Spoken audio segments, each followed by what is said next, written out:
get locked in here. Let's remember how to be a streamer. Let's figure it out. Let's figure it out. We don't have long. Get it together. Need to remember buttons. Need to remember stuff. Need to remember things.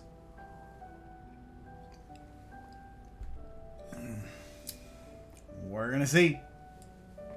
We're gonna see how it goes. We're gonna see how it be. We're gonna see how it do. Yes, we are. Yes, we are. Oh, let me see. Let me see. Is everything looking good? Are we live? We are live on all the platforms. Good. Lurks look good to me. Or, you know, about as good as they can be with the MySpace top 8. It's not perfect. It's not perfect, you guys, that MySpace top 8. Someday we'll have the interwebs that we can have 50 tabs up, 50 streams up, and it won't affect anything. Greetings. Salutations all. It's good to see you guys. I'm glad that you're here. I hope that Weekend's Eve finds you well. And that you're doing all right. I hope you're doing okay. Good to see you guys. Welcome on in. Mel is here. It's true. Locked in on the platforms. I appreciate it. Intra. Hi, Intra. Hot Pride's in the house. Oh, 1 minute till I can clock out. Well, you've made it. You made it. You survived, Mel. Good job. Late dinner, steamed veggies ready. Fluffy pillow on the couch and my notes. Whoa. Man, oh man. Man, oh man. Right. Crazy. Apex pack. Why am I no surprise? Why am I no surprise? Alright. Let me see here. Let me see here. Get it on the ledger. We gotta get it on the ledger.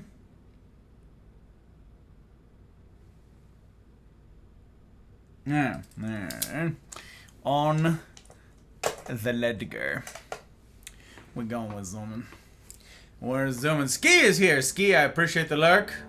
Means an awful heckin' lot. An awful heckin' lot. Thank you. Thank you. I waste it. I do not waste it lightly. I do not. S'mores! Hi, S'mores! It's good to see you. Welcome in. And Duckling! Oh my gosh. All of the ducks. It's true. And then Mel was like, why not? Why don't we throw the hens and duck in there? Why don't we do that? That's crazy. All the ducks after all. Get them in a row. Get them in a row. It's good to have you guys. Good to have you both. Greetings, Godfather. Greetings, Ski.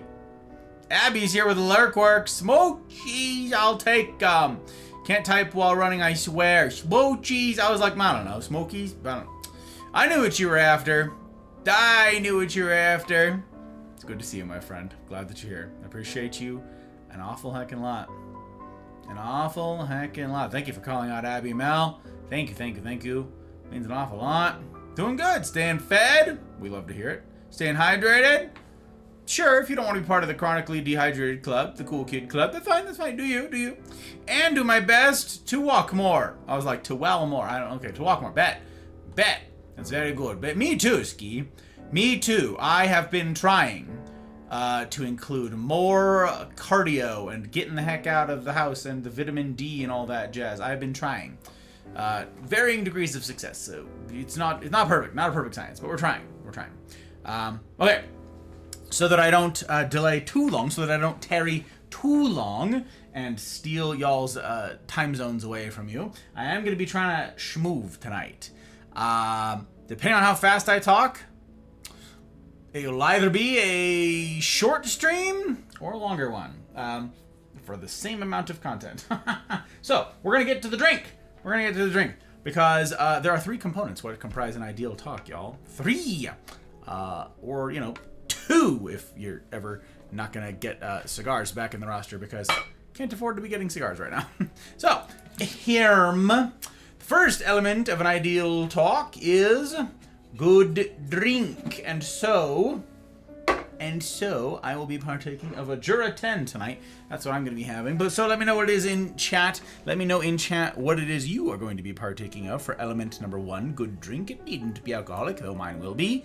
Coffee, tea, water. If you want to be part of that hydration club, you let me know. Let me know in the chat what it is you're going to be sipping on for element number 1. Okay, I'll get you a little bit of bottle asthma. A little bit. Oh boy. Did that one come through? Did that one come through? Did you guys hear it? I don't know. I'm excited for a Jura 10. Jura 10 is a solid pour. And for whatever reason, I actually prefer their 10 over their 16, which is crazy. Yeah, it's an odd thing that. Hashtag not sponsored. Otherwise, I wouldn't say that. They wouldn't let me. Like, no, you have to push the expensive stuff. Crazy. Did hear. Hell yeah, I love the theme every time. Good, good, good. I'm glad to hear. Liquid Death, Rest on Peach. With a sprinkling of microplastics. That's right. Can't forget the microplastics. Very good. They're good. Tasty little bastards. Else we wouldn't eat so many of them. Am I right? Am I right? No. Okay. So, element number 1, good drink. Element number 2, dear friends, is where I come empty-handed each week, and that's well, I don't know. 2 is the smokes, and I am indeed empty-handed. But dear friends, where I count on you for element number 3 is good company.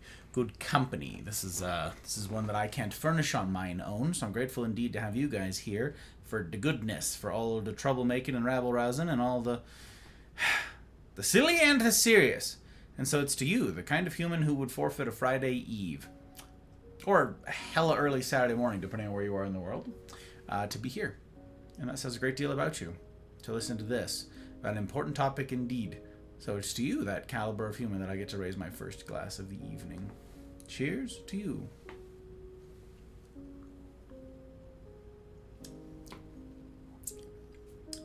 Yep. Just yummy. Jura, so named for the island it comes from. For a while, it was the only distillery on Jura, which is kind of funny because it's right next to Isla. They're both islands, like right next to each other off of the mainland, right? And just for whatever reason, Isla has like a bajillion distilleries. Jura had 1. And this is it, Jura. Now there's a second one. At least a second one that I'm aware of. But yeah, I don't know, whatever. It's a perfectly good pour and reasonably priced. Reasonably priced. It's not, no. They are the spice of life. Them microplastics, you ain't wrong. Them and asbestos. Now, I wouldn't know the last one, but I am told that lead paint, like dust shavings, is also a pretty good spice for life. So, I am only knowledgeable personally, anecdotally, about the microplastics and the asbestos. The rest, though, yeah, I have it on the semi-unreliable authority is pretty good too. That, yeah, the lead paint. So, you know, get after that. A little bit of mercury, I heard, but I don't know how reliable that is at all. So, you know, your mileage may vary. Well, Mr. Tibb, this gentleman, I swears, if your friend tells you they have a chocolate lab, don't get too excited when visiting their house. They're just talking about a dog. Chocolate lab. I'd get excited for the goodest of boys. I'll get excited. Tibb, it's good to see you, my friend. I'm glad indeed that you're here, and I hope you're well. Hope you're well. The time zones have been kind to you. It sounds like the weather hasn't been terribly kind to all of y'all down there. But, you know, it's nice here, so maybe that's headed y'all's way. The high today was 72 here in Reno. 72. And super windy. In the next couple days, the high is going to be in the 60s, baby. Down into the 40s at night, like low 40s. So, you know, we take those. Yes, we do. Yes, we do. Yes, we do. Thank you for the tip. As ever, you have my assurances that I will steward it as well as I'm able, my friend. I don't take that lightly at all. No, I don't. I get to do this sort of business because of your like, because of you lot out there. It's your birthday? And boy, am I happy you were born, sir.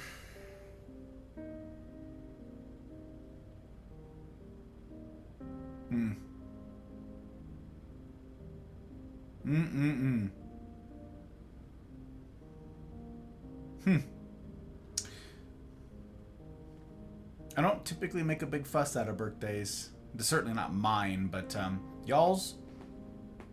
That's an easy thing to get excited about. I'm grateful you were born. Yes, I am. Yes, I am. I've known you for like 4 years now, Sir Tib. Longer, maybe. 5? Golly. Time do fly, huh? Time do fly.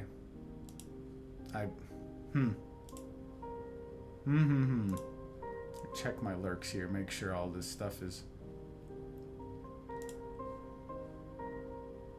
accurate.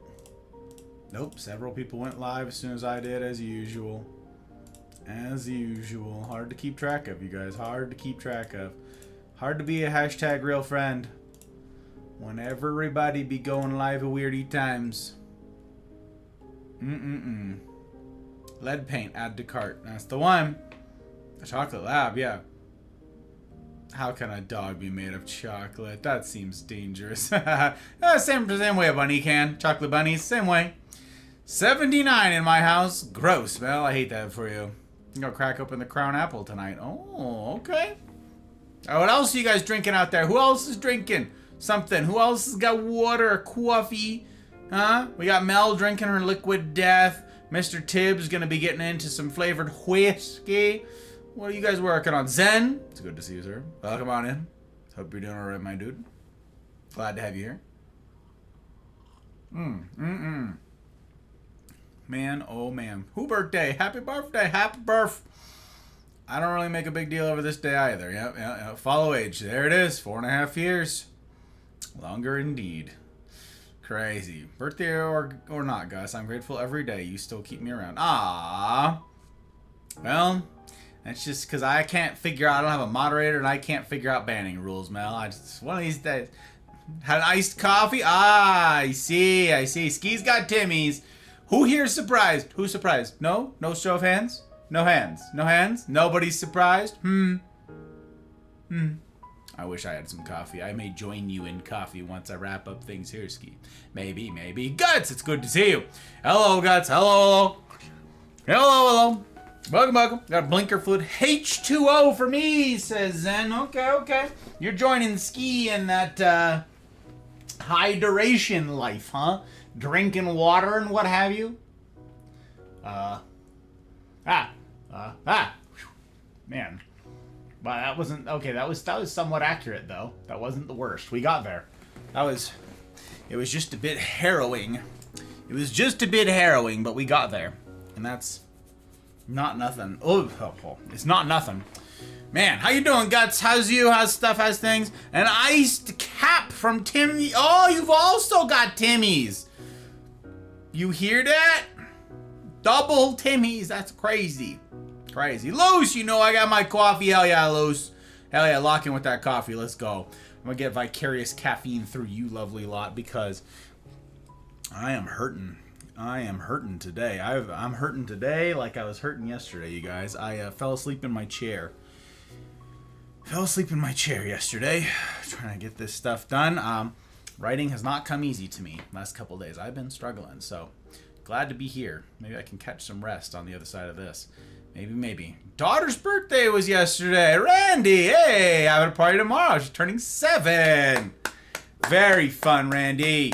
Very fun. I love that for you. You guys doing something fun for the party? Like, is it her friends or is it like a little deal where you guys are going to make a fuss out of it? Like, are you guys going somewhere? Is it at home? You making your own cake? Is it store-bought? Listen, you're like, I don't have all the details. I'm just along for the ride. I'm glad to have you in, Randy. And hey, happy birthday to yours. Pretty cool.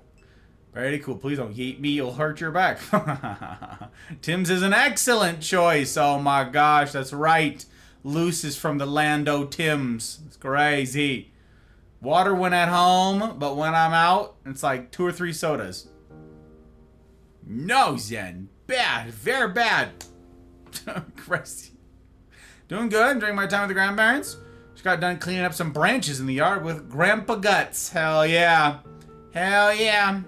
Some good old honest yard work. Love that. Love that for you. And I'm grateful to have you guys in here for this. I'm grateful that I made it to this. There was some question as to whether or not I would stay conscious that long. So I'm going to try to wrap this thing and be somewhat quick about it, you guys. I am multi-streaming. I'm on Rumble, Twitch, and YouTube, you guys, on all 3 platforms, because I believe this project is too important to put all of your eggs in one basket. So we are spread loaded, let me tell you. Also, like I said about Sir Tib here sponsoring this project, I'd be remiss if I didn't call out the patrons. These are the folks who sacrifice $5 a month. I'm grateful as heck for all of you who do that. I get to keep doing this because of you. But I owe an extra debt of gratitude to these, the public patrons. These are the folks who've gone above and beyond those $5. And I get to plan serious business things because of their like. So especially big thanks to Aki, Leanne, Gail, Goose, Mammy, Kira, Abby, Tink, Helly, May, Karma, Pencil, Pre, Ryan, Mouse, Trosky, Pell, CJ number 1, and Zin. Thank you guys. Means an awful lot. An awful lot.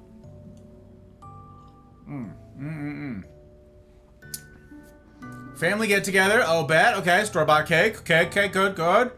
I made her princess cake before. It took me way too long. Yeah, cake decorating can be crazy unless you're Kelly. And if you guys haven't met Kelly, maybe she'll pop in at some point tonight and you get to meet Kelly. If you see someone with a pink name, Kelly Cakes, then you'll know what I'm after. They'll know what I'm after. In the States, but visiting the plates with lots of Timmies. I'm getting as much Timmies as I can while I'm here. And is it good, Guts? What do you think? How does it stack up? Well, I'd have to stack up against something. So, I can't remember if you have Dutch Brothers. And then again, some people just like get the energy drink stuff from Dutch Brothers. So how would you know to compare it? I don't know. How does it stack up compared to the coffees that you get here? And what are those coffees? I guess it turns into a much more complicated question. All right. Yeah. Princess cake. Aw, yeah, that's fun. That's fun. My mom did a bunch of custom cakes for us when we were growing up. That was a thing. We were very poor, and so my mom made everything from scratch in any case. But yeah, for our birthdays, she would make the cakes. And she put a lot of effort into those suckers. That's a fond childhood memory that all of me and my siblings have, is the elaborate cakes. Elaborate cakes she would get up to. Yeah. Never had Dutch Brothers. Boo! But then again, I don't know if people will have had the same kind of Dutch Brothers as me. I don't know if you end up getting a good one, right? A lot of places are inconsistent. So, I don't know. Who's to say it would even be good? The one you got handed to you? Don't know. Way better than what I usually have at home, and I can't get anything even remotely close to an iced cap at home. I assume that's an iced cappuccino? Why can't you get an iced cappuccino at home? Why? I don't understand. I no drag. It's just a cappuccino with ice in it. What do you mean? Batman cake tin that my parents would make our cake in. Hell yeah, Randy. Now that's awesome. I'm pretty sure I had a Batman cake once upon a time. Pretty friggin' slick. Kodo! Oh my gosh. Kodo, it's good to see you. Glad to have you here. Glad to have you here. Also, I laughed out loud when you were like, get it together yesterday. You said, get it together, people. Go do this instead. I'm like, damn, Troy. Like this. That was really funny, Kodo. We had a good laugh about it. Misfire, destroyer of snacks. There he is. Lurking, working. I love the lurk work. Looking fantastic in green. If I were wearing green, I would accept your compliment. I'd have to watch this one later, since it's dating 101 and my dating life has not been so great. Well, yeah, it's an important one. It's an important one, you guys. It's true. It's true. We're gonna get after it, Miss Fire. I'm glad to have you here. Glad to have you here, my friend. There is no Dutch Brothers near me. Yeah, I forgot that it was a West Coast thing. It's kind of like in and out. It started in Oregon. It started in Grants Pass. We call it Grass Pants. In Grass Pants, that's where it's at. That's where it's at. So yeah, it started up there and spread. So I don't know how far actually over it goes, guys. I got you. An iced cappuccino. A very specific texture. Oh, okay. I'm glad that you enjoy. Red. How you doing, Red? It's good to see you. Welcome on in. Hope Weekend's Eve finds you well. Texture and consistency. Ooh, the mouthfeel. Why can't you get ranch in the UK? No one will ever know. It's crazy, Randy. It's crazy. They're all learning. They're all learning. My dad made me a Dalmatian head cake for my birthday one year because I loved 101 Dalmatians. So he threatened you with the head of one? It's crazy, Mel. It's crazy work. But it looks green on my screen. What the heck? The bluish green? It is indeed a gray. It is a gray. It's the light. I don't know. It's the lighting. I don't know. I wish I had like a green sort of one that was this color. That'd be kind of cool. That'd be a good look, Misfire. So it looks blue to me. I've been wrong before. Yep, it's gray. This is a light gray. It's just a lot of wash and contrast stuff going on right now because of the daylight still pouring in. So, yeah, I don't know. Yeah, well, revenge for the taxes.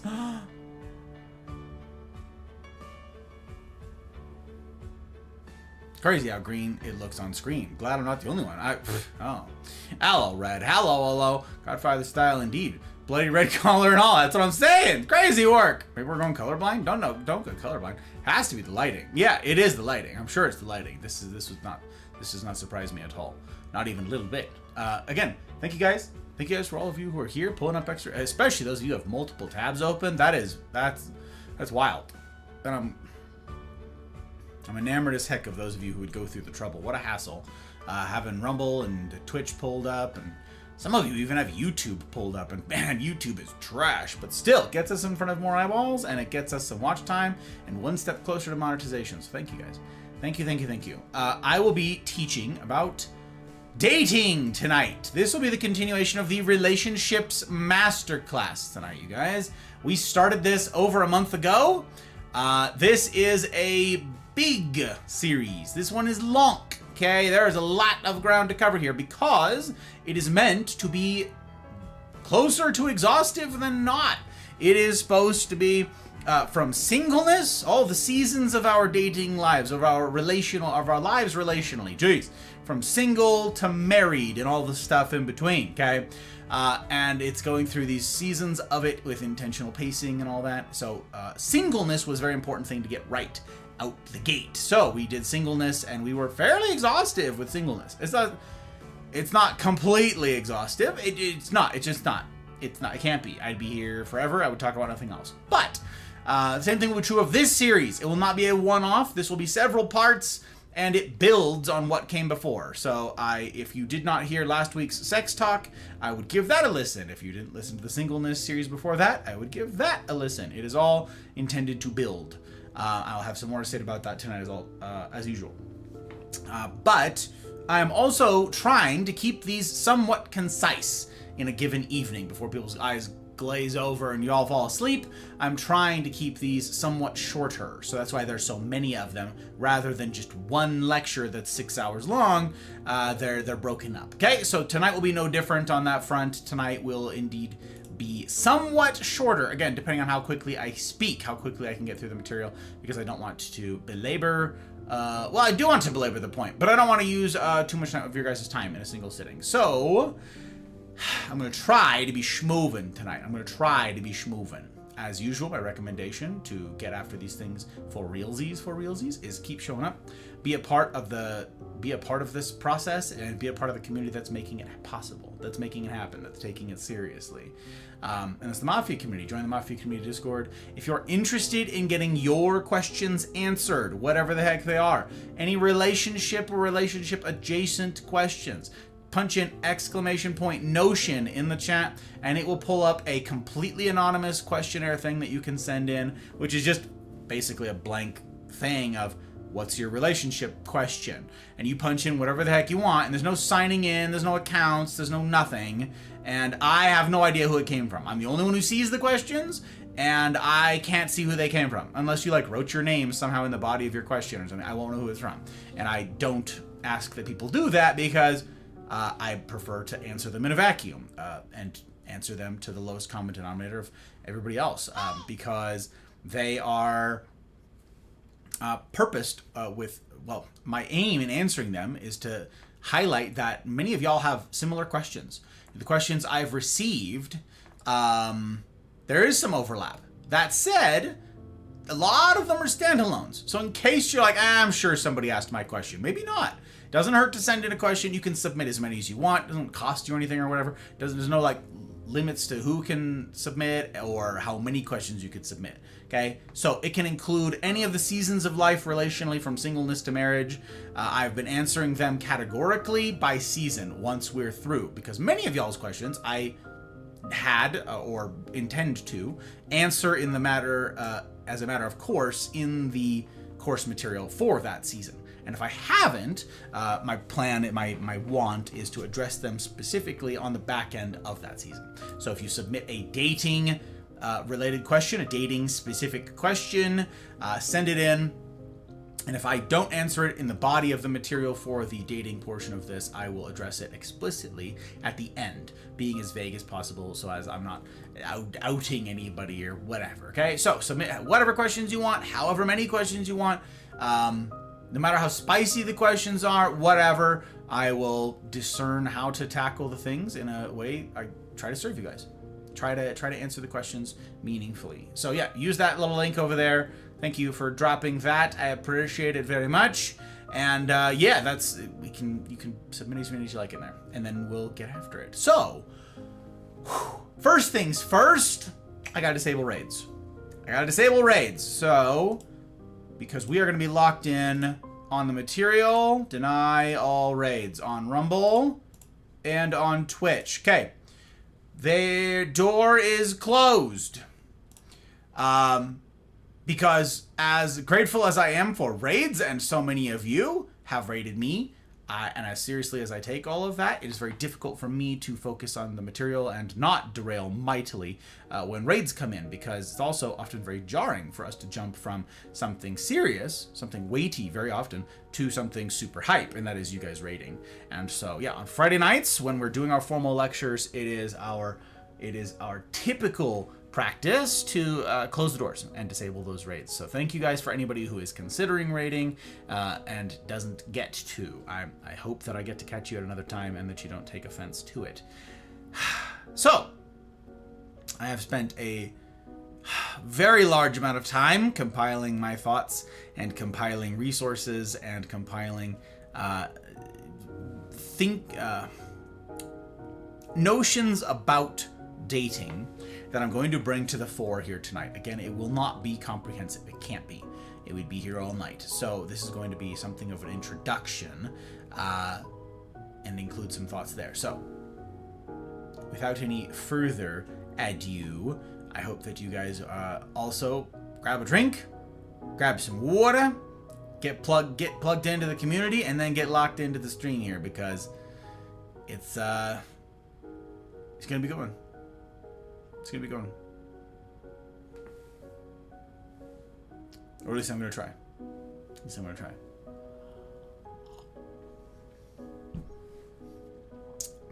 All right. Timestamp.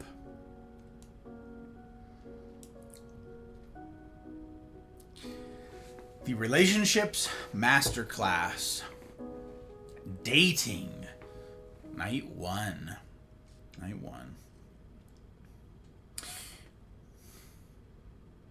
have too many ridiculous stories to tell. But both mine and those of the people around me in my life.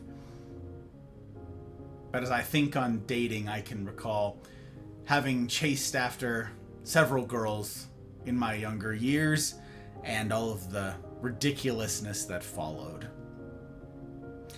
I remember my first girlfriend being sort of a weirdy little theater kid goth girl.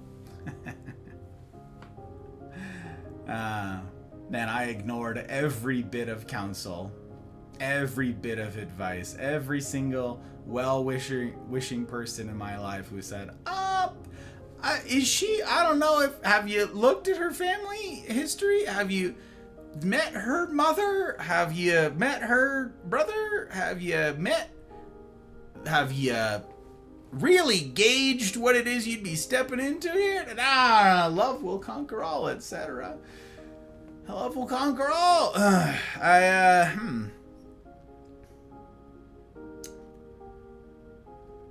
15 years old, 14 years old, writing love letters of, dedications to eternal bliss and eternal love, no matter what, etc.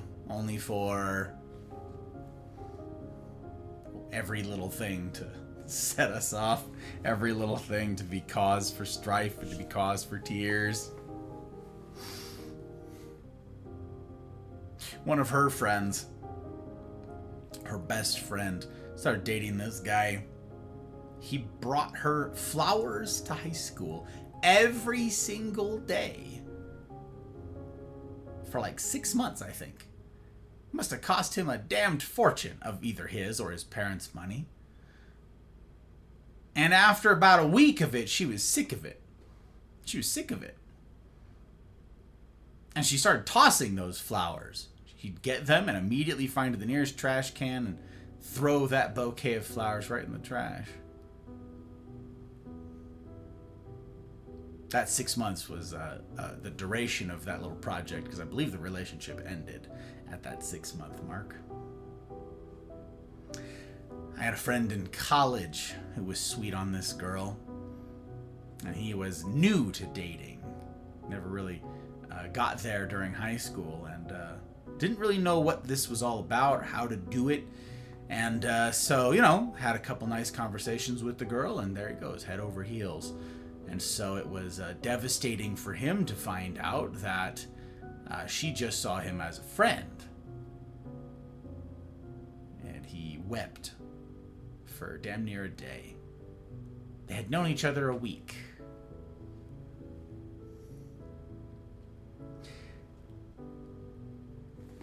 I dated a gal, different girlfriend, for years and years and years and years. Thought, all right, that's the mark of a healthy relationship, right? A healthy dating relationship is longevity. Months had passed, years had passed. Talked about the future, talked about plans and all that jazz. I was in the military, had college down the line, had plans to be an officer and all that. And she cheated on me.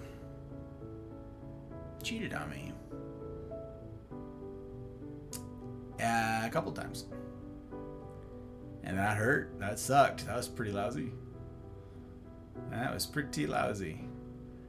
I'd made a lot of mistakes in that relationship.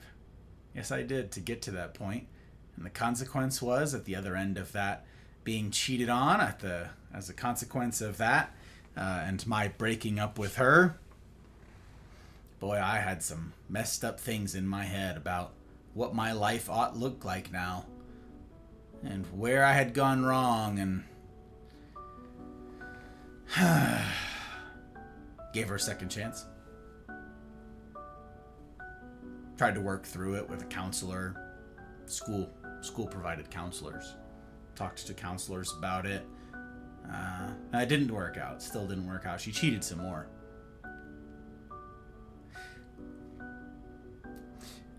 Why tell you all that?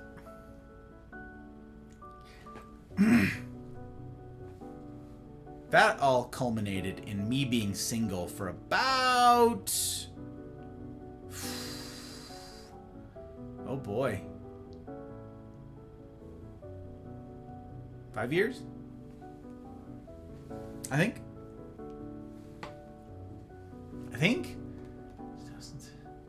Yeah. 5 years? Single for 5 years. Because it was too much trouble. It was too much misery. It was too much pain. The world of dating was strange and complicated, and, upon reflecting on that relationship, yeah, there were some things I did wrong, but not a ton of things, I didn't think. And I thought, well, if I did everything right and this was the outcome, why go through the trouble?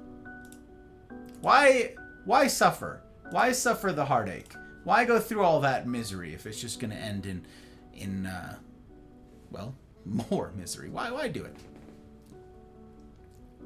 So I took a break. All of that was leading up to the hot bride. And why tell you all that? Because I want you to know that just because I'm happily married now, I went through my fair share of misery while dating before finding my bride. And while the world of dating has indeed changed mechanistically since then, The hazards have not. No matter the age, the risks of putting yourself out there remain the same. Namely, that you'll be hurt. And if you're new to the world of dating, allow me to bestow upon you a little bit of learned wisdom. That pain, it's inevitable. Why? For the same reason that all human relationships carry with them the inevitability of pain, because they involve humans. We're screw-ups. Every one of us. I've said 1,000 times, and I'll no doubt say it 1,000 times more. We are each of us disappointments. No matter our intentions, part and parcel of being human means messing it up. You will inevitably let down whomever it is you pursue, and they will inevitably let you down as well. So why do we do this? Why do we subject ourselves to inevitable hurt?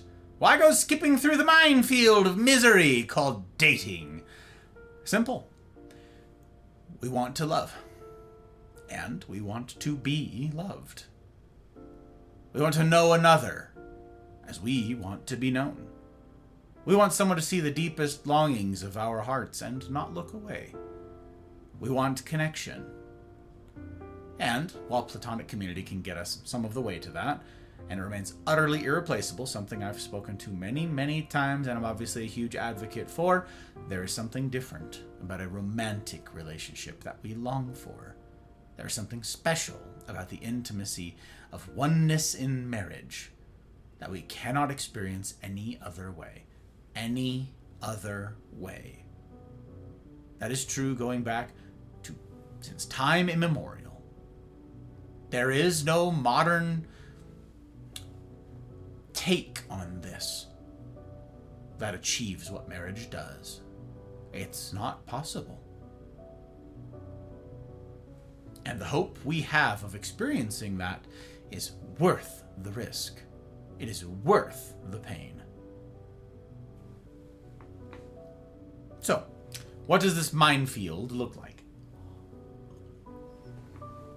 What's the picture of dating, say, at a macro level? What is dating? Well, we talked about using the season of singleness, right? The part we've concluded so far. The singleness that we're all given to sort out which direction we want to travel in, yeah? And if you've taken that season seriously and gotten yourself sorted out in that regard, you might ask a fair question here at the outset. Now what, Gus? I'm moving in a direction of meaningful, fulfilling pursuit. I'm working my bum off, chasing the things that matter. But now, if anything, I feel like I'm so busy that I no longer have any time for dating. But actually, as much as I understand the question, the two are not mutually exclusive. In fact, being successful in dating cannot happen without the same busyness you fear is keeping you from wading into the dating pool. Let me give you this illustration. I've given it elsewhere, but this is the picture that I want you to hold in your brain. If you want to know what dating is, for you, for your friends, for your children, for your grandchildren, this is the image of healthy dating. In singleness, we figured out what it is you ought to pursue, and thus, a healthy person who is single is pursuing it. Okay? That's what you're doing. It's an illustration of you running after what it is you have deemed worthy. Worthy of your time, worthy of your energy, worthy of your years, worthy of your life, worthy of your time, your most precious resource. And you've decided, nah, this is my pursuit, and I'm going to chase after it headlong. It's worthy. I've given it thought. It's not some inkling that I've got because I don't have any perspective. No, this matters. And so you decide you're going to chase after it. Again, this is a worldview question. We talked about this at length before. So you're chasing after what you've decided matters. And as you're running along, chasing what you're chasing, okay, you look around. And as you are in this pursuit, you will see people running all around you, okay? All of them. And you look and you say, oh, these people are going along with you. And some of these people that you run alongside, some will become your best friends. People running alongside you, chasing after something similar to you, okay. Some will become your best friends. Some you'll end up in business relationships with. Some will become mentors. Others will be cute. And you could jog on over to their side. Or say, oh, are you going this way? Oh, what? No, that's crazy. Me too. Oh, that's wild. And then you link arms and you get married. The end. Oh, we did it. Congratulations, you guys. The end. Thank you all for being here.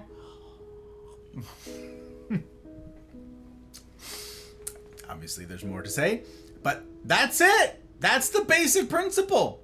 That's the one. That's the macro look at dating. That's the one. There's more to say about that illustration, and we will return to it over the course of this portion, this season of dating as we go along. But that right there, that is the picture of dating. What is dating? It's while you are pursuing something that is worth your life, look around.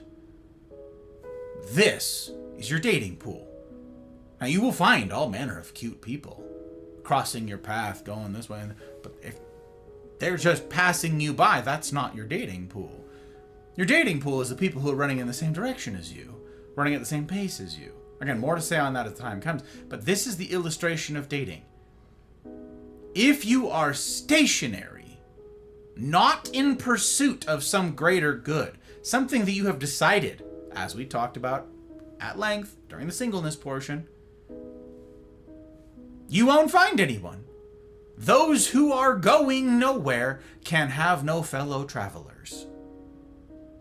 You must be on the move. Gus, I don't have time, I'm so busy. Yes, indeed. And your co-laborers are your prospects. These are the people who've decided to chase the same things, yes? Then this is your dating pool. But before we get too far into the weeds here, what even is dating? The process, I mean. We all know what we long for, what we want on the other side, like long term. But what about the season and the process itself? What does it attempt to do? What is it for? What is the purpose of dating? What is this thing that we engage in? Why? I will tell you. It is not a fling. It is not a one-night stand. It is not a hangout. There are a lot of things that dating is not. So what is it for? Allow me a definition for you here. Allow me to put to you this thing. What is dating purposed with? I submit to you that it is purposed with evaluation. I'll be talking much, much more about that as we proceed, but that's what it is in the nutshell, okay? That's what it is in a nutshell. The process of continually putting oneself in proximity to another for the purpose of evaluating them. Say that again for those of you taking notes. Dating is the process of continually putting oneself in proximity to another for the purpose of evaluating them. Okay? What are you evaluating? Good question. Excellent question. Whether or not this person is pursuing the same things as you. That's the running illustration. Are they going the same direction as you? Do they have similar goals or dreams to you? And are they then, therefore, all that follows. Whether or not this person is pursuing the same things as you, has similar goals and dreams to you, and therefore, whether or not they're the right person to lock arms with for the rest of your days. That is what this run is for. Now, this is not, tonight, the talk on how to get a date. Okay? Anyone can get a date. You don't need a lecture for that. Literally anybody can get a date. In fact, anyone can get married. If you set your standards low enough, you can get married tonight. No. Tonight I'm talking about How do I meet the right person in the right way? And it's obviously much more difficult. How do I meet the right person? Later we'll get to in the right way. Okay. In the hopeful and often painful striving we call dating, we naturally ask two kinds of questions. What qualities should I value in another human being alongside whom I might run? Okay? What qualities are good qualities for these fellow runners? Yeah? What's important? What matters, really? This, then, is the who question. Okay, this is the who question of dating. Next, we'll ask the how question. What process do I go through to find all of this out? What does it look like logistically? And let me just say, the who is way more important than the how. Okay? You can really mess up on the how, the logistics. You can really screw that up, but if you end up with the right who, you win, right? Conversely, you might be really good at the how. You might love the process of dating and be real slick with it, but if you end up with the wrong who, you lose. Now, you do need the how, but not until you understand the who. You with me so far? You're following? We're tracking? Okay? Okay, so let's begin. Let us begin. Remember what we said the purpose of singleness was? Singleness is the opportunity to cement who we are, what we believe, and what we pursue prior to adding another human to the equation. Remember that? Remember that definition? Well, now we come to that last part. Adding another human to the equation. The question is, the million-dollar question, the burning question is, which human? And as much as I hate to be the bad guy, I love you guys too much to not say the hard thing here at our outset. Most folks listening to a lecture on relationships are only interested in what I've got to say about the practical, mechanical aspects. Whether or not I've got something interesting to say by way of tips and tricks, especially in an increasingly complex dating scene. But I'll here reiterate something I've said from the first. If you ignore the singleness material that came before this, the foundation, any success you have in your relational endeavors will be accidental. And to be clear, a successful relationship, and by that I mean the kind of relationship every honest human aspires to, the kind of couple I described in the previous segment, the ones that are last standing on the reception dance floor. A successful relationship is no accident. It's skill. It's not luck, it's not chance, it's skill. It's best practices and intentionality and humility. There is a right way. And it starts with getting singleness right. Again, singleness is the opportunity to cement who we are, what we believe, and what we pursue prior to adding another human to the equation.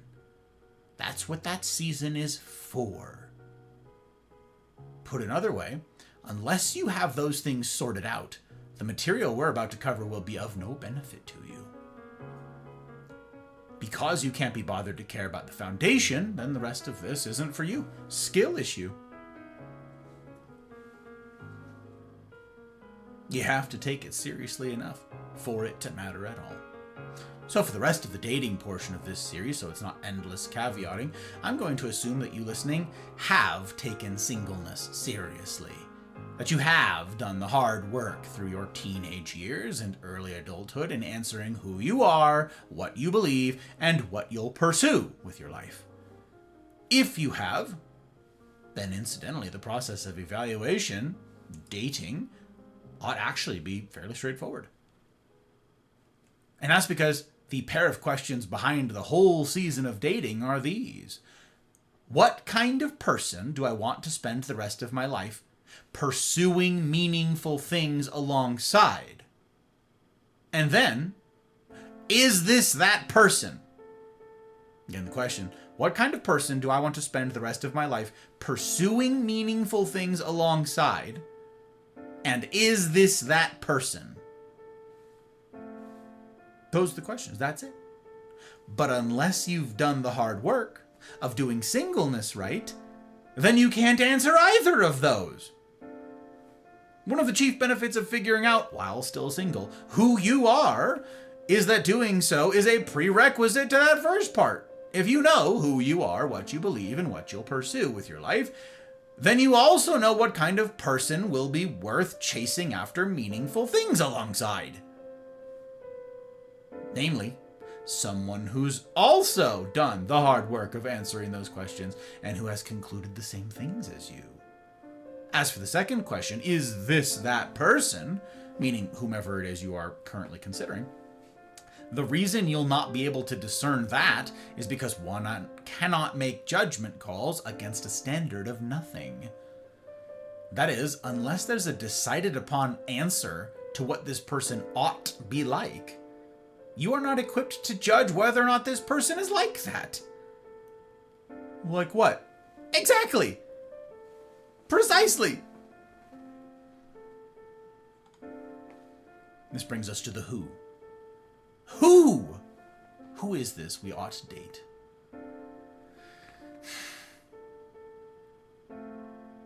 Once you've got all your singleness things figured out, and you're ready to start looking for potential marriage material, you begin with the who, which means learning how to evaluate. There's that word again, and it's going to be used quite a lot, okay? So get used to it. Evaluate. Basically, evaluating someone means that you watch them. Gentlemen, watch her. Is she always arguing with people? Does she always seem to have some sort of beef with her roommates? Is there always drama around her? Is she always contentious? Surprise! None of that will stop when you put a ring on it. Do you really want to add that contentiousness to your life? Ladies, watch him. Does he have a temper? Does he bully his roommates? Is he a jerk? Is he rude to waiters? You'll never feel safe with him. If he can't control himself as a single man, it's not going to change once you move in together. He's not a safe person to join lives with. At the outset of the dating portion of the masterclass, I want to talk about what not to do in dating. We tend today to take on a consumer mentality with dating that simply wasn't possible historically. And to evaluate where you're at with this particular problem, take this quick test for me, all right? Just do this by yourself. When you hear the term soulmate, what do you think of?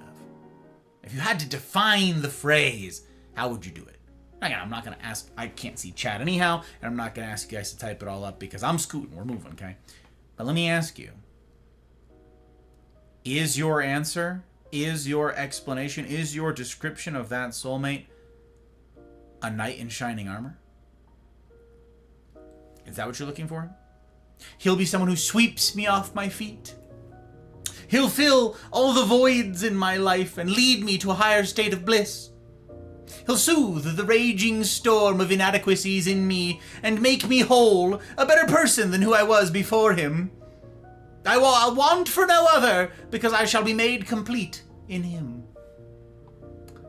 I have heard, over the years of doing this, several women who say things like this. Like they're reading straight out of some 15-year-old fanfic, maybe their own.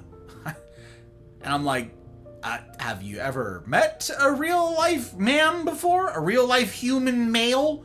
The whole XY species? Have you ever just met like a human guy before?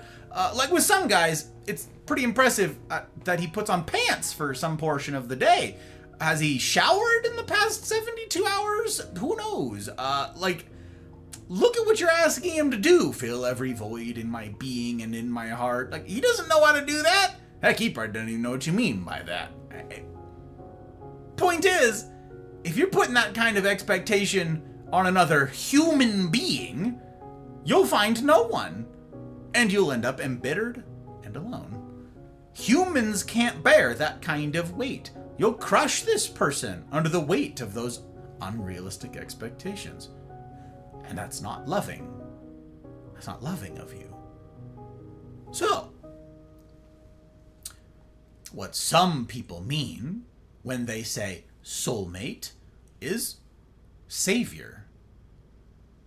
I need someone to save me from all the misery and difficulty of my life. And that's wrong. Again, this person can't do that. This is a human being. This person can't bear the weight of that expectation. And it's not loving of us to put that on them. Even if it's true. Even if your life is a wreck. Even if you do need saving. This person won't be up to the task, no matter who they are. Don't saddle them with savior. Others hear soulmate, and they picture someone who will follow after them as they pursue their life's ambition. Okay? This person will chase after me. They'll clean up after me as I go. Okay? They'll fix mistakes. They'll take care of tasks that I deem too unimportant. Because, baby, I got a dream and ain't nobody got time for that. That's beneath me. You take care of the labor. What these people mean is that they want a servant. And that's wrong too. With a healthy, proper outlook on relationships, you're not looking for either of those things. You're not looking for a robot that will just mechanically fill all of your perceived wants and needs. It's not a person. You're looking for a companion with whom you can do life.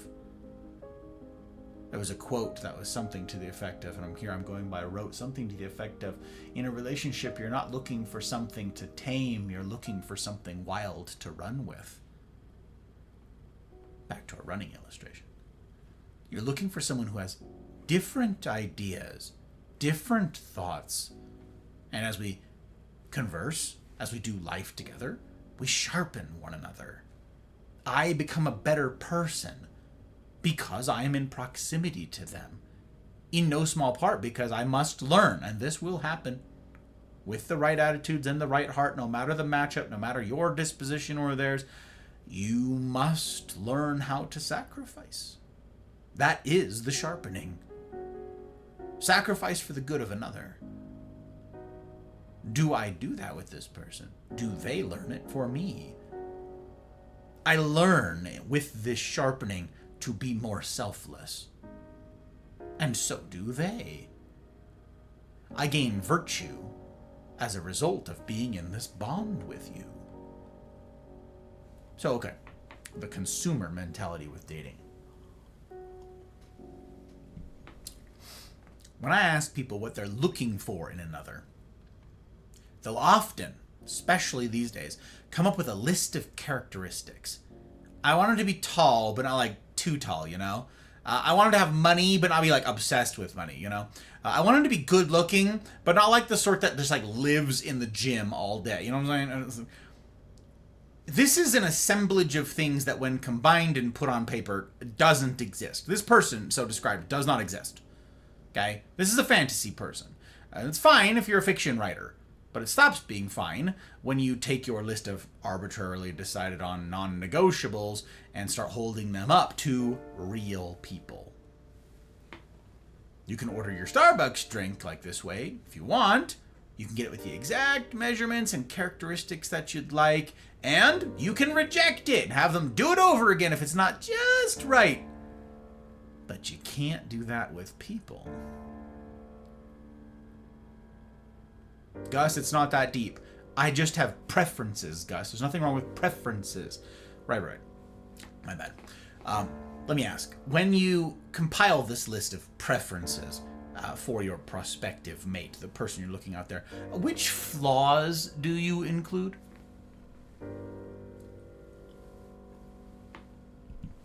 Like, when you're writing down the list of qualities that you want this absolutely real, definitely plausible, not at all made up person to have. What defects do you prefer? Which ones are your go-tos? Like, they're 6 foot tall with a six-pack, right? But they've got some genetic disorder that means they've got like really bad BO, like 100% of the time, that can't be covered up. Maybe they start really seriously balding at age 20. 6 foot tall, six-pack, but just like really like monk hair at age 20. Which are your preferred flaws?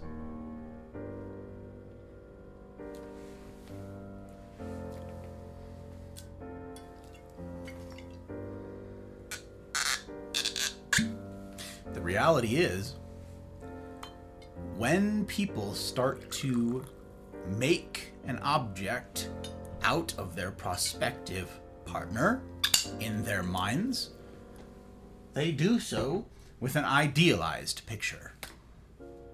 Humans have flaws. All of us. We are each disappointments. We are each screw-ups. And we each have our foibles. We each have our flaws. We each have health problems or concerns, character flaws or concerns. Is it really just a list of preferences? The reality is that people, humans, are not the Build-A-Bears our culture tells us they are. And that makes going into dating with a consumer mindset not just foolish, it makes it dangerous.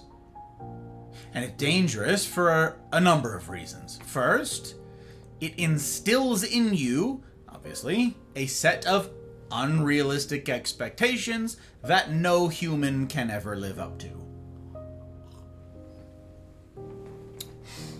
When you've spent your whole life looking at articles and photo spreads of celebrities that have been super heavily modded, perfect lighting, makeup, filters, Photoshop, and now, of course, AI, you lose your ability to evaluate, our purpose here, you lose your ability to evaluate reality. Your skill set has shifted. You might now have the ability, you might claim, to evaluate fake. Gus, I can tell when a picture is chopped or fake. I'm not an idiot. Well, one, that won't be much help to you in the years to come. It certainly won't be true in the next year or two. AI is just getting better and better. We've talked about this elsewhere. But two, even if you would otherwise be able to discern if something is false, when you're inundated in something, it affects your perception of reality whether you want it to or not. It'll become the norm for you, and you'll unconsciously seek it out. Even if you see every single, and you say, I know that it's Photoshopped, I know that it's AI, I know that it's filters.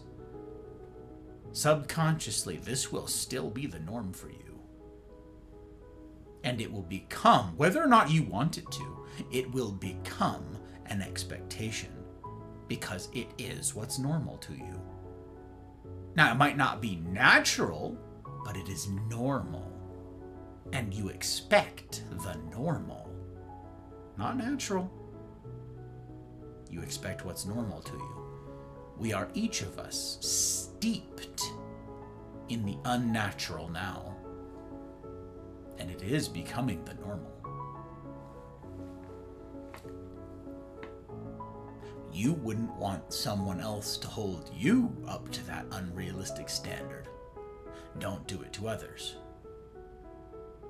Guys, and gals to a lesser extent, but a well-studied, well-known effect of exposure to porn, especially prolonged exposure to porn, years, is that it alters our perception of what's normal. It creates in us an unrealistic expectation, not just for what people are, but for what intimacy looks like. So, for you, gentlemen, it might not be a celebrity spread. That stuff might not be the problem for you. that gossip rags and all of the entertainment stuff. That might not be the thing. It might be porn, and statistically it is, for the overwhelming majority of you listening. I won't spend much time on it here, but if you missed the sex talk last week, the sex talk that preceded this, give it a watch.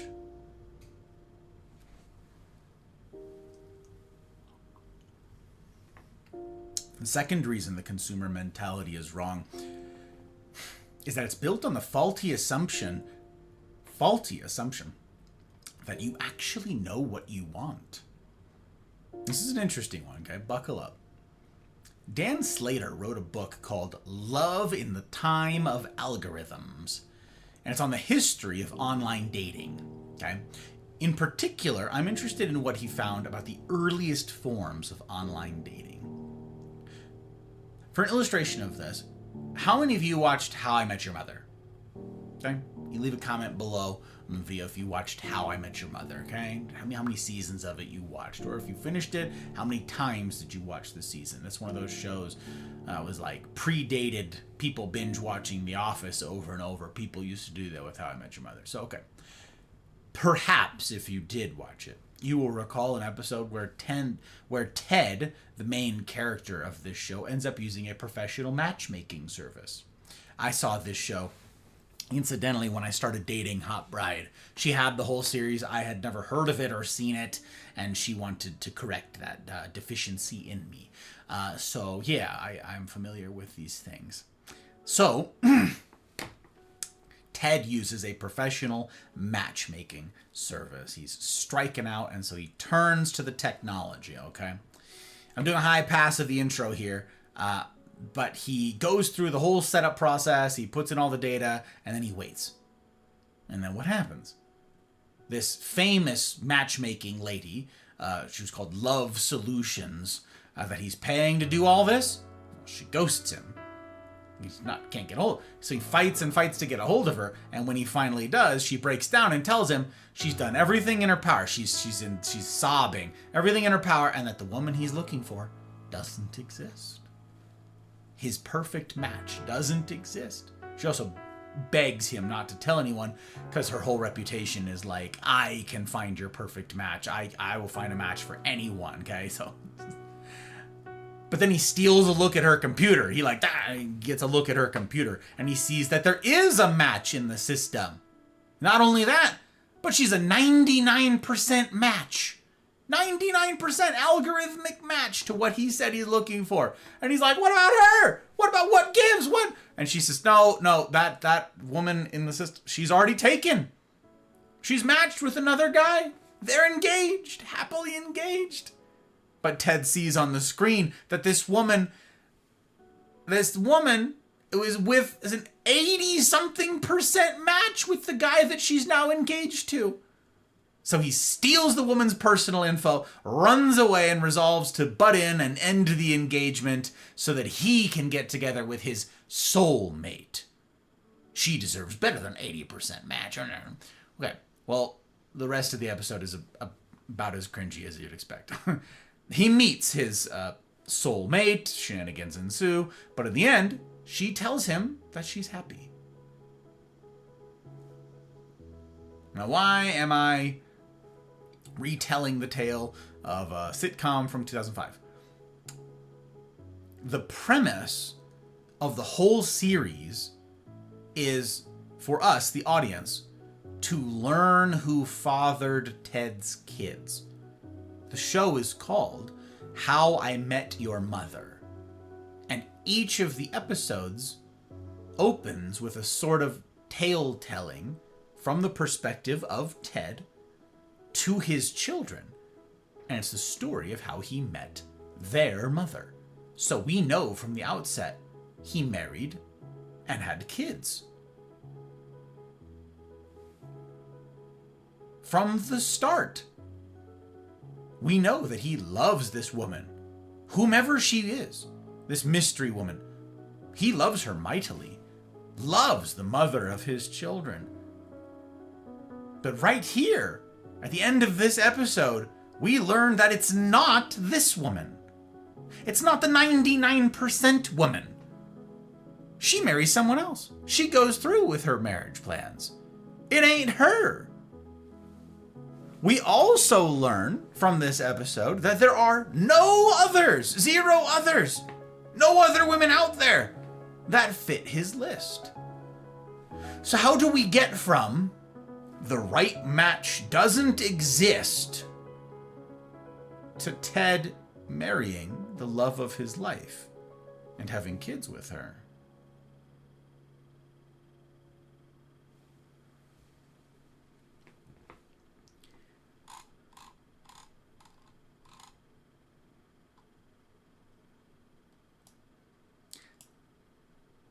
How do we get there? How do we get there? Let me switch gears back to real life here. In Slater's book, Love in the Time of Algorithms, we learned that in the earliest iterations of online dating, the websites used super complex algorithms that would match up people's lists of preferences, much like Ted did with this Love Solutions gal, okay? And like Ted, you'd go through this super in-depth process of listing everything you want in a partner, and then the algorithm would compare your list to everyone else's in the database to find your match, to find your perfect match. And then there'd be a percentage overlap, okay? Those are the earliest algorithms online for all online dating. That's how they worked. But despite this robust algorithm and the ability to match people perfectly, these companies had a problem. Like Ted and this Love Solutions woman, these services would find 99% matches for people. And then they would indeed put them in touch with their soulmate. But unlike in a TV show, when put into practice in real life, virtually none of them made it past the first date. They'd have the first date, never to have a second. This was obviously frustrating for these companies. And Match.com, the biggest one back when Dan Slater wrote his book, hired professionals to come and analyze what was going on. What was wrong with their algorithm? Why don't these perfect matches make it past the first date? And after a huge amount of time and money spent scrutinizing the algorithm and the system, these analysts came back and said, the problem's not with your algorithm. The problem's with people. People tell you what they want. But then when you examine the people that they actually end up with, you'll find something staggering. There is absolutely no correlation, statistically, no correlation between what you say you want and who you actually end up with. 0 correlation. That's what they found. And as ridiculous as that sounds, we all know it to be true. Who hasn't seen it this here anecdotally? I had Marines, okay, with these crazy lists that described the type of girl they wanted, okay? And they wanted a crazy girl, and they wanted, like, insane tattoos, crazy partier, okay? She needs to drink. She needs to be on my level with drinking, which is saying something, okay? Sexaholics, the list goes on, all right? She needs to be a rabid party girl, all right? Okay, and then I see the girl that they actually end up marrying years down the line. The girl they marry and had a family with. And she's like some sweet little girl from the country who knits for fun, okay? I know countless couples who are like this.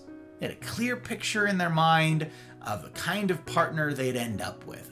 They'll be like this. They'll look like this. And then the person that they end up happily married to is nothing like that picture. It's wild. That was me. That was me and the hot bride. I won't go into too many stories here, but here's a silly one. I've never been into blondes. No offense to all you ladies out there. Never been into all you blondes out there. Nothing personal, okay? Never been into blondes. Therefore, I only ever exclusively dated either brunettes or gals with black hair, okay? Mexicans or Asians or Africans. Okay. This occurred to me only after I was already seriously dating Hot Bride, but she's a redhead. Many of you know this. I didn't even have redheads on the list of dating possibilities. I sort of forgot they even existed. Blondes, brunettes, blondes, brunettes. Well, okay, black hair is kind of a brunette. That's the same thing. So it's like, okay, so it's dark hair, and that's that. So no brunettes. I'm going with the dark-haired gals. That's that. Then here comes a redhead. Out of what the, and now all of a sudden, okay, from forgetting that they exist as like a real life creature in the world, I go from like learning that they're real to dating one, and now I may someday end up fathering little redheads. My dad's family has a lot of like Irish, and both my grandma and aunt on his side had red hair. So we may have red-headed kids if we have kids. And that's just one silly example, but I could talk to you for a solid hour about the ways in which the Hot Bride does not match the picture of what I had in my head about the gal I would end up with. So too is it true for many of you. And so if you're married, if you're listening to this, you're here married, just for funsies, leave a comment. Just leave an out of context comment of like the thing you didn't expect. The thing that, what jumps out at you as a silly thing that doesn't match up with your headcanon of who you thought you'd end up with. How different are they? Leave as many as you want. Curious to hear. But to finish the thing in Slater's work on these online dating services, after getting back these results, all these companies decided that it was a waste of money to have to refine and tweak and tool all of these complex algorithms if they weren't going to work anyways, so they ditched them. All of these super sophisticated systems, they chucked them.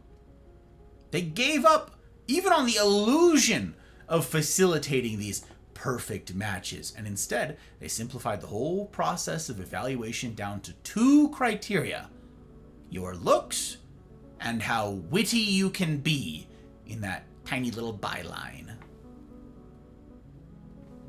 Did you catch it? Do you see what happened here? The whole process of evaluating your compatibility with another was whittled down to 2 things: looks and charm. Looks and charm. But there's a problem here, and it's our third reason why the consumer mindset is dangerous for dating. It's putting the weight of the permanent on the flimsiness of the transient. I'm going to say that again. It's putting the weight of the permanent on the flimsiness of the transient. And that's because those 2 things are literally the flimsiest attributes we could possibly build a relationship on.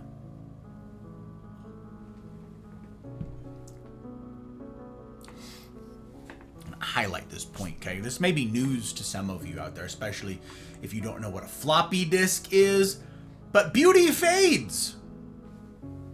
Take to be the one to break it to you. Beauty fades. You can be in really good shape, take good care of yourself as you age, but it won't matter. All the cosmetics and surgeries in the world can't preserve what will inevitably fade. As for charm, anyone can fake being put together for an hour-long interview. It's kind of what these dates are. So we'll use them interchangeably here. I've interviewed dozens, okay? Many dozens of would-be employees over the years for companies I've run, okay? And not one of them was straightforward about their problems or their struggles. Every single one of them lied to my face about who they were and what they were like. Some of them weren't the best actors, okay? And there's not a lot you can do to hide meth use / abuse, okay? All right. But some of them were good actors. They fooled me and the other folks in the management. They got hired, okay? It wasn't until later that we learned we'd been had. We ended up with both drug abusers and spouse abusers. And we had no idea during the interview process. Think about every serial killer documentary you've ever seen. Ladies, don't lie, you've watched every single one of them. You've watched every single one of them at least once. Okay? What do you see when they interview the neighbors, the co-workers of the serial killer? In every one of these documentaries, what you talk to the neighbor, tell us about him, all that stuff. What do they say? Inevitably, no. Seemed like a pretty normal guy. Kept to himself a bit, sure, but otherwise, nice guy. Well, people lie. Oh, people lie. And incidentally, quick aside here, this is why I don't recommend starting the dating process with someone in a one-on-one sit-down. This may be strange counsel that you've never heard before, but I don't recommend that your first foray into the evaluation process be that of a one-on-one sit-down. Instead, I recommend doing things in groups, in community. They can BS to your face over dinner, but you need to see how they respond to people in the periphery. Importantly, specifically, to the people they're not pursuing, to the people they're not attracted to. You need to see who they are with everybody else, with the normies.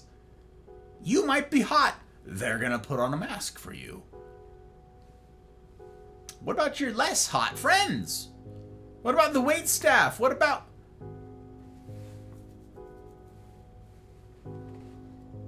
Okay, quick aside. Don't do it one-on-one.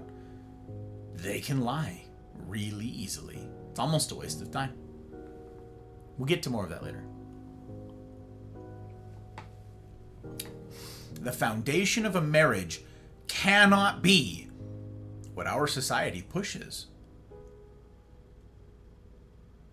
People who decide that their relational foundation will be beauty, it'll be looks, and wit or charm, they're in trouble.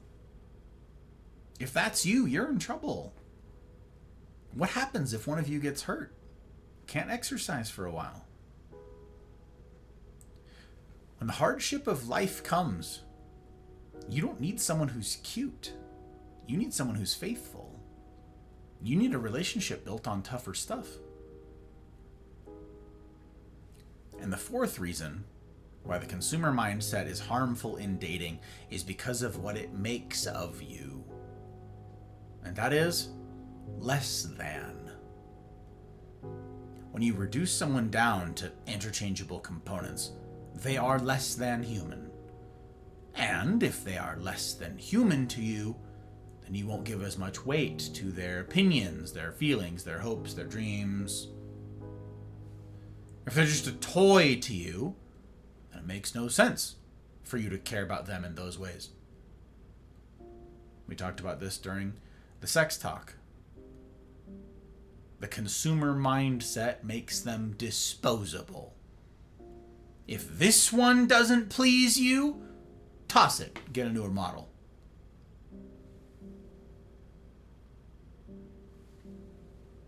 You don't like being treated like an object, like a number, like an interchangeable widget. So don't treat others that way. Toss your list. And for the naysaying trolls, you may be particularly pleased with how you look right now. So you might welcome being pitted against the competition in this way, knowing you'll win. You'll get the guy. You'll get the gal. Okay. But what happens in 10 to 15 years when you start to fall apart physically? What happens if you get sick? or fall victim to some accident, and you lose that competitive edge. If this is you, you need to hear that whatever wishful lies you tell yourself to help you sleep at night, the day is coming when the realities of age and gravity will humble you. And on that day, you will wish that you'd been seen as more than just a pretty object. You are more than the sum of your parts. You are more than a sex toy. You are more than what you currently bring to the table physically. And if you don't yet know that about yourself, I refer you back to the singleness portion of this lecture series. Getting that right is all important. To reiterate, none of this will be helpful to you at all until you do take that seriously and until you do get that right. And I'll reiterate something else. Don't go it alone. Do it in community. You don't have to figure out all of the answers to all of the things solo. You can't. We need people around us to encourage us, to help us, to sharpen us, to challenge us, to pick us up when we fall, not if, when. We need people. We need community. Could be this one, could be a different one. Be in community that takes this seriously. Be in a community that takes you seriously.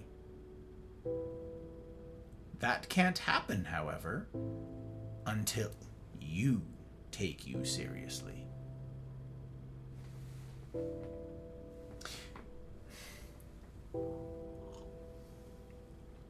If you are a fundamentally unserious person,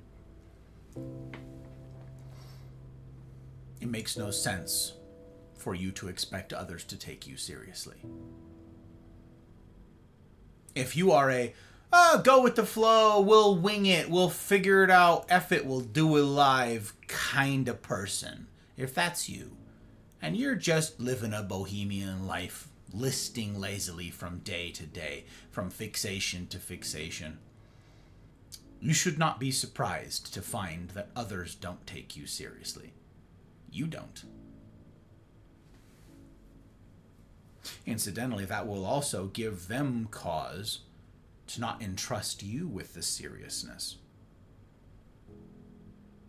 This evaluation period, again, we will talk about more of the specifics, the logistics of this in the weeks ahead. But it will include, do you have trusted counsel around you whose eyes you can trust to judge a scene rightly, to see a scene, to see a person and a setting and a coupling straightforwardly? Or are they also enamored of the situation? Are they also seeing the world through a shade of rose? Or are they fundamentally unserious? If you don't take relationships seriously, why should anybody come to you for counsel about relationships? Why would they? Oh, they'd be fools to. If you say, well, marriage is just some sort of social construct, and you take it or leave it, do you, I suppose, why should anybody talk to you about relationships at any stage? Why would anybody seek your counsel about relationships at all? If you don't even have the singleness part figured out, the foundation for success in all that follows, you're not a good resource for this. We'll talk more about the kinds of people to surround yourself with for this purpose, this season of evaluation.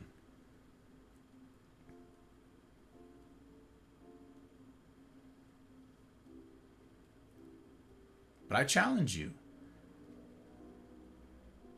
If someone were evaluating you, that's what the dating process is, after all. If they are evaluating you as a prospect, what will they find to be true after they see through your lies?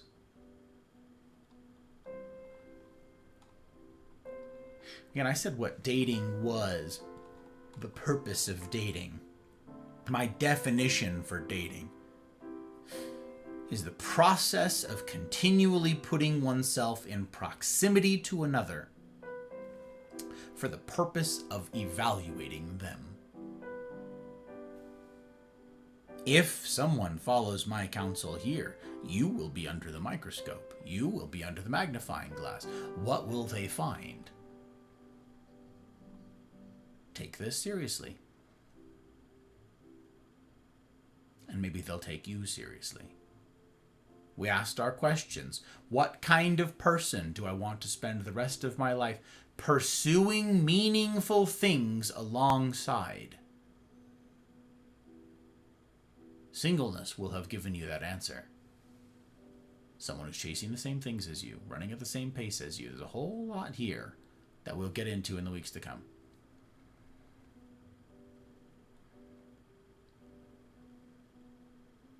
And if you've got some work to do in this regard, the good news is you're not alone. The mafia is filled with all sorts, some silly, some serious, some who are working on this and taking it seriously indeed, and some who are not. Wisdom and discernment bid you figure out who's who.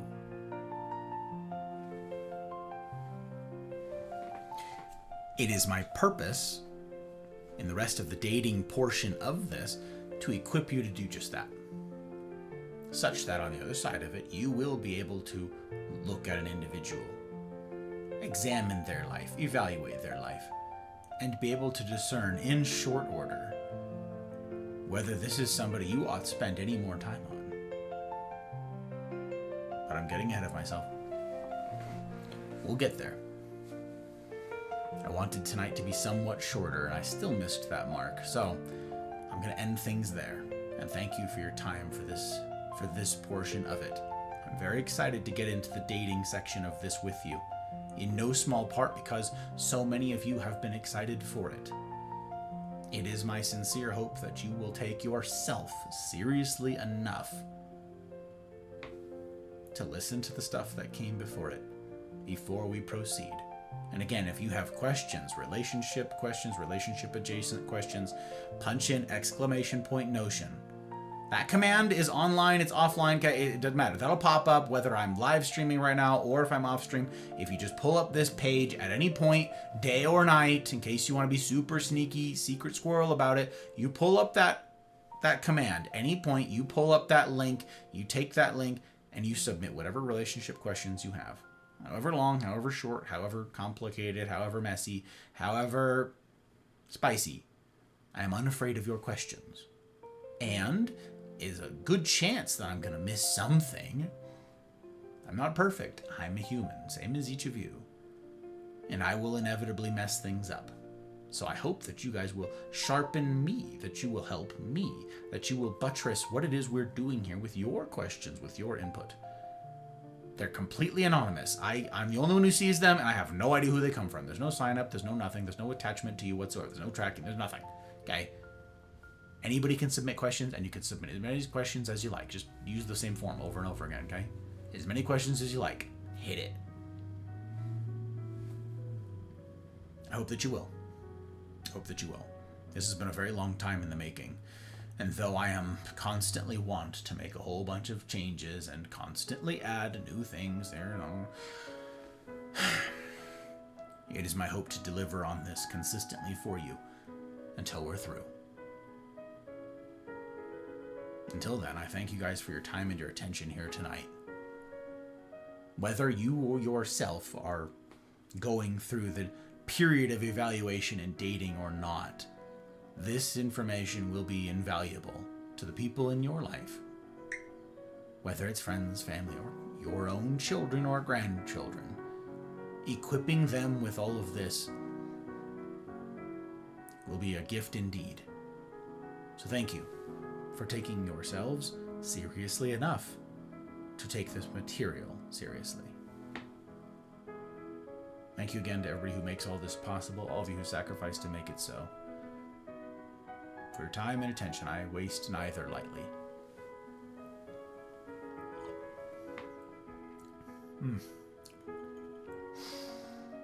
And of all the places you could be on a Friday Eve, you choosing to spend it here says a great deal. And I'm grateful for it. Join this thing. Throw your weight behind this project, this Mafia project. Follow on Rumble, follow on Twitch, subscribe on YouTube, like the video. If you're watching this after the fact, you can like the video on Rumble and YouTube, even now. Join the Mafia Community Discord. Links for the usual things in the usual places. I'll be streaming again tomorrow morning in a much less formal setting. Tomorrow morning will be our Just Chatting. It's only 90 minutes long, but I hope to catch you there. Brief as it is, it's always good to hear that you guys are yet on this side of the daisies. I hope to see you join for that. And tomorrow night, we start something new. Tomorrow night, per the votes of the patrons, we're starting Doom 2016, the remake of the series and all of the relaunch of all the series. Doom 2016 kicks off tomorrow night at 5 p.m. Pacific time. That's in like 22 hours time, for those of you mathematicians out there. I get to shoot some things. I've never played the Doom games really like this in this way before, so I'm excited and looking forward to doing it with you tomorrow. I hope that you'll come out. I hope that you will set an alarm and lend me your bandwidth in all of this project so that we can reach more people out there while we're doing things that are more silly, less serious, in order that we might serve more people. I hope that you'll join. Thank you again to the caliber of human I am fortunate enough to be surrounded by. As to you, I get to raise my final glass. Cheers.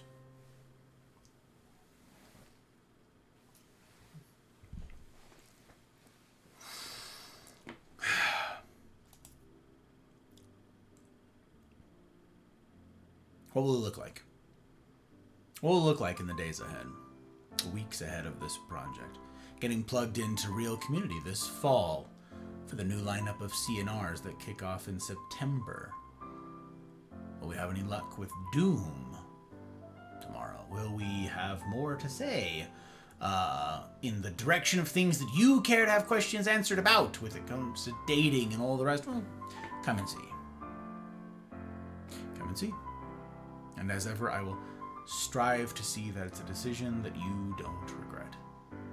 In the meantime, I wish for you each marvelous evenings, mornings, wherever ye be, and I will see you on the other side.